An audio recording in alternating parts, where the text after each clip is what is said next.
সবাইকে welcome back to my channel travel with পরি। আজকে আমি শুরু করছি একটা নিউ ব্লগ, আর আজকে শুরু হচ্ছে জয়পুর সিরিজের প্রথম পর্ব। এখন আমি চলে এসেছি দমদম এয়ারপোর্টে। মানে আমরা ভোরবেলা 4টের সময় বাড়ি থেকে বেরিয়েছি গাড়ি করে দমদমের উদ্দেশ্যে। তো এখন আমরা পৌঁছে গেছি নেতাজি সুভাষচন্দ্র বোস এয়ারপোর্ট বা দমদম এয়ারপোর্টে। তো এখন আমরা বাইরে দাঁড়িয়ে আছি। এখান থেকে আমরা আমাদের ট্যুর অর্গানাইজারের থেকে আমাদের টিকিটটা কালেক্ট করেছি। এরপর কিছুক্ষণ বাদে সবাই চলে এলে ভেতরে এন্ট্রি করব। তারপর এয়ার ইন্ডিয়ার ফ্লাইট, যেহেতু আমাদের এয়ার ইন্ডিয়ার ফ্লাইটের কাউন্টার থেকে বোর্ডিং পাস নেব।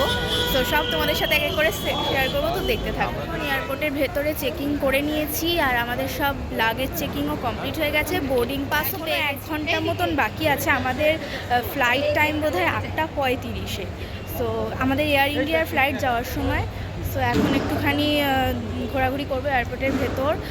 সো তারপর যখন প্লেনে উঠবো আবার ফ্লাইটে, তখন দেখা হচ্ছে। আমাদের বোর্ডিং পাসও চেক হয়ে গেছে, আর এরপর আমরা ফ্লাইটে উঠবো। তো অনেকটাই টাইম হয়ে গেছে, এরপর গেট বন্ধ হয়ে যাবে, লাস্ট হয়ে গেছে। সো আমরা বাসে উঠে পেয়েছি, বাস থেকে ফ্লাইটের ওখানে যাবো। এর আগে আমি যখন ফ্লাইটে ট্রাভেল করেছিলাম তখন একবারে গেছিলাম, পুরো ফ্লাইটে গেছিলাম, বাট এইবারে প্রথমবার বাসে যাচ্ছি।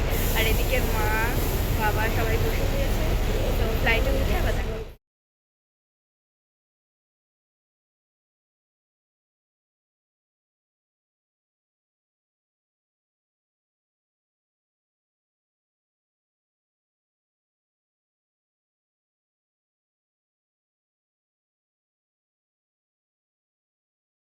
Do not use any electronic devices.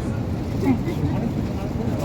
Finally আমাদের ফ্লাইট টেক অফ করে ফেলেছে, বাট দুর্ভাগ্যবশত আমার বাবা মার কারোরই একজনেরও উইন্ডো সিট পড়েনি। তো মনে হয় আমি ভালো ভালো ভাইব তোমাদের সাথে শেয়ার করতে পারবো না, আর আমি নিজেও দেখতে পারবো। তো যাই হোক, যেটুকু পারবো তোমাদের সাথে শেয়ার করবো। তো এখন প্লেন টেক অফ করে ফেলেছে, 2 মিনিট লেটে টেক অফ করেছে ফ্লাইট। কিন্তু এখন যখন উঠছে মাথাটা একটু ঘোরাচ্ছে। তো যাই হোক, দেখা যাক লাস্ট অব্দি কী হয় ফাইনালি। সো ভিডিও আমি কন্টিনিউ করতে থাকবো। এখন আমার মাথাটা পুরো এরকম হচ্ছে। আমাদের এখানে চলে এসেছে টি আর কফি অপশন ছিল, আমি টি নিয়েছি। আর এখানে দিয়েছে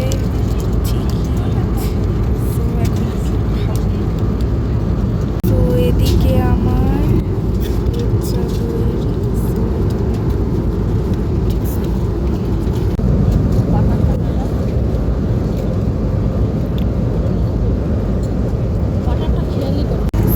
ব্রেকফাস্ট চলে এসেছে। তো এখন দেখবো ব্রেকফাস্টে কী কী দিয়েছে। তো সেগুলো আনপ্যাক করছে, তোমাদের দেখাচ্ছে। এখানে আছে কাটলারি সেট, এদিকে রয়েছে একটা ওয়াটার বোতল, এদিকে একটা প্যাকেট দিয়েছে, এদিকে রয়েছে একটা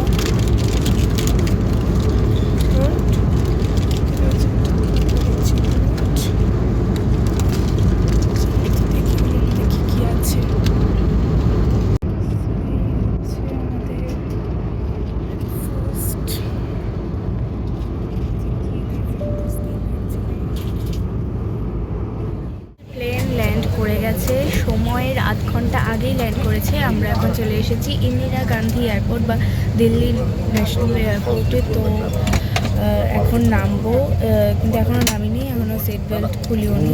তারপর আস্তে আস্তে সবাই নামবে, তারপর নামবো। আমাদের সিটটা যেহেতু একটু পেছন দিকে, সো তারপর আস্তে আস্তে নামবো। আমার সিট নাম্বার হচ্ছে 27B, মাঝ মিডল সিট, উইন্ডো সিট আমাদের একজনেরও পড়েনি। তো নামবো, তারপর আবার তোমার সাথে দেখো। অনেকক্ষণ হয়ে গেছে এয়ারপোর্টের থেকে গাড়িতে উঠে পড়েছি। বাসে করে আমাদের জয়পুর আসার কথা দিল্লির থেকে। তো অনেকক্ষণ হয়ে গেছে, আর আমি অ্যাভোমিন খেয়ে এত ঘুমিয়েছি যে আমার অবস্থা খারাপ হয়ে গেছে পুরো। তো এখন আমরা যেখানে লাঞ্চ করবো সেখানে এসেছি। এখানটার নাম, ওই রেস্টুরেন্টের নাম শাহি বৈঠক। তো এখানে সব কিছু বুফে সিস্টেমে। আমি আমাদের একটু দেখাই ভেতরটা, লোকেশনটা কেমন। এই হচ্ছে ভেতরটা। সো আমার খুব খিদে পেয়ে গেছে, তো এখন আমি আর ভিডিও করতে পারবো না এই জায়গাটা। আমি আগে খাওয়া দাওয়া করে নিই, তারপর তোমাদের সাথে বাকি যা ক্লিপ তুলতে পারবো সেগুলো শেয়ার করবো। এই হচ্ছে শাহি বৈঠক রেস্টুরেন্ট, যেখানে আজকে আমরা আমাদের দুপুরের লাঞ্চটা সারবো। এটা কিন্তু রাজস্থানের ভেতরেই জায়গাটা, আর এটার এক্স্যাক্ট লোকেশন আমি পরে তোমাদের সাথে শেয়ার করে দেবো এই ভিডিওর ডেসক্রিপশন বক্সে, তোমরা চাইলে ওখান থেকে দেখে নিতে পারো। আমি সব খাবার দাবার নিয়ে বসে পড়েছি, খাবারগুলো এক এক করে দেখাই। এই হচ্ছে আমি থালা সাজিয়ে ফেলেছি, ওখান থেকে নিয়ে নিয়ে এক এক করে। এখানে হচ্ছে এটা একটা জিরা রাইস মতন আছে, ধনে পাতা দিয়ে জিরে দিয়ে। এখানে আছে গাজরের হালুয়া, এখানে একটা পনির বাটার মশলার মতো একটা আছে, এখানে একটা ডাল আছে, একটা মিক্স ভেজ আছে, পনির সবজি সব কিছু দিয়ে। এখানে রুটি না চাপাটি কি বলে আমি জানি না, কি একটা শক্ত রুটি বলতে পারো এরকম। আর এখানে হচ্ছে স্যালাড, নিচে কি বলছে, আচ্ছা আমার মা বলছে ওটা পরোটা। যাই হোক, তো আমি এবার খাওয়া স্টার্ট করব, খাওয়া দাওয়া হয়ে গেলে বা দেখো। প্রায় রাত 9টা, আর অনেক জার্নি করে বাসে করে এসে আমরা এখন অবশেষে পৌঁছে গেছি জয়পুরে। জয়পুরে আমরা যে হোটেলে থাকবো সেই হোটেলে চেকিংও হয়ে গেছে। হোটেলের নাম হচ্ছে রেজেন্টা প্যালেস। সো আমার মুখের অবস্থা খুব খারাপ, জানি হচ্ছে 211 হচ্ছে রুমটা কিন্তু খুব সুন্দর দেখতে, অনেকটা বড়। একটা বিগ সাইজ বেড আছে, এদিকে দুপাশে টেবিল আছে, এখানে জল রিমোট সব দেওয়া আছে। এখানে একটা বড় মিরর আছে, এদিকে হচ্ছে একটা ওয়ার্ড্রব, এখানে লকার সিস্টেম আছে, এখানে লন্ড্রি ব্যাগ, ওয়াশরুমে যাওয়ার জন্য শু সব দেওয়া আছে।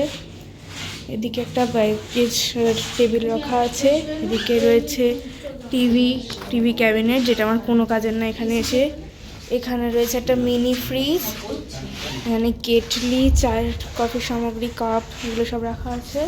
এদিকে রয়েছে একটা ছোট্ট টি টেবিল আর দুটো সোফা।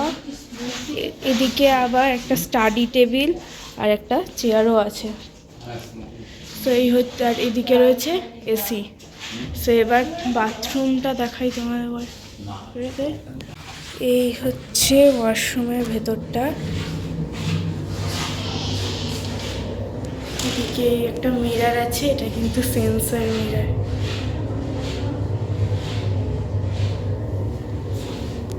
আর এখানে বেসিন আছে, টাওয়াল সব দেওয়া আছে। এখানে হ্যান্ড ড্রায়ার, এদিকে একটা ছোট্ট মিরর, এদিকে শ্যাম্পু, অয়েল, কন্ডিশনার সব রাখা আছে। আর এটা রয়েছে স্নান করার জন্য বাথ প্লেস, এদিকে কোমর সব রয়েছে। পুরো বাথরুমটা একদম নিট অ্যান্ড ক্লিন, দেখো তোমাদের দেখাচ্ছি, মার্বেল টার্বেল সব পরিষ্কার একদম। তো এই ছিল রুম ট্যুর। এবার আমাদের আমাদের গালা ডিনার পার্টি আছে একটা, সেখানে 9:30টার মধ্যে এন্ট্রি করতে হবে। তো এখন 9টা বেজে গেছে অলরেডি। সো তাড়াতাড়ি করে ফ্রেশ হয়ে রেডি হয়ে আবার তোমাদের সাথে দেখা হচ্ছে। সো ফাইনালি আমি রেডি হয়ে গেছি গালা ডিনার পার্টির জন্য।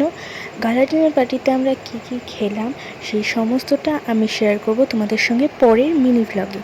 সো সেগুলো দেখার জন্য আমার চ্যানেলটাকে অবশ্যই সাবস্ক্রাইব করে রেখো। আর এই ভিডিওটা ভালো লাগলে প্লিজ লাইক, কমেন্ট এবং সাবস্ক্রাইব করতে ভুলো না। টাটা।